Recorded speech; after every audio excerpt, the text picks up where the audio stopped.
Dear Kuya Del Diaries, inagaw ng best friend ko ang aking husband gamit ang kanyang taglay na kamandag. Pero lalaban ako kahit makarating kami sa impyerno. Magandang araw po sa inyong lahat. Ang sulat na itatampok natin ngayon ay nagmula kay Melanie ng Regalado Fairview, Quezon City. Dear Kuya Del, ako si Melanie, isang branch manager sa isang sikat na bangko dito sa Quezon City. Umpisahan ko ang aking paglalahad ng aking kwento nang minsang dumalo ako sa kasal ng friend namin ni Laika noong year 2010. Doon ko nakilala si Resty, isa siyang photographer. Si Lika ang unang nakapansin kay Resty, kinausap niya ito, at kunyari ipinakilala niya ako dito.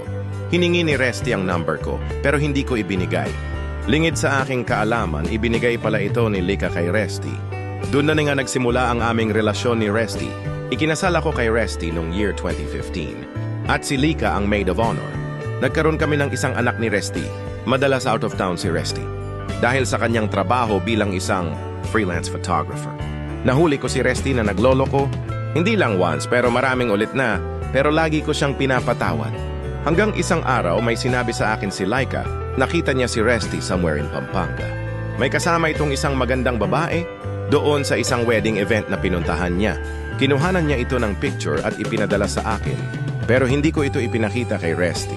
Humingi ako ng tulong kay Lika kung ano ang mga dapat kung gawin para mapigilan si Resty sa kanyang pagloloko. Alam mo, BFF, kahit anong gawin mong paghihigpit sa asawa mo, wala ka nang magagawa kasi normal na sa kanya iyon iyong mambabae. Lalo pa sa nature ng trabaho niya, exposed siya sa iba't ibang babae. Kaya ang gawin mo, hulihin mo siya sa akto at bigyan ng ultimatum, then pag di pa rin nagbago, hiwalayan mo. Tuloy-tuloy na litanyaan ni Lika, Kuya Del. Sa tulong ni Lika, nahuli ko sa akto si Resty sa isang hotel sa Quezon City. Hindi ako nag-eskandalo, sapat nang nagpakita lang ako kay Resty ng mga oras na iyon. Agad akong sinundan ni Resty, pero hindi niya ako naabutan. At sa bahay na namin kami nagpangabot.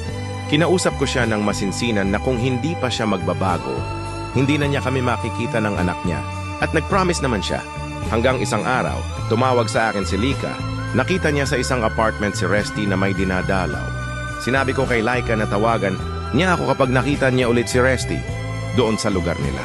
Dumating na nga ang araw na iyon, tumawag sa akin si Laika na dumating na raw doon si Resty. Agad kong ipinadala sa kapatid ko ang anak namin at dinala ko na lahat ng mahahalagang gamit namin ng anak ko bago ako sumugod. Abangan ang karugtong ng kwento ni Melanie ng Regalado Fairview, Quezon City. Dito pa rin sa Dear Kuya Del Diaries. Please don't forget to follow, like, comment, and share. Nasa comment section ang link ng karugtong. Maraming salamat po sa lahat ng aking followers na patuloy na pagsuporta. Ang inyong lingkod, Kuya Del.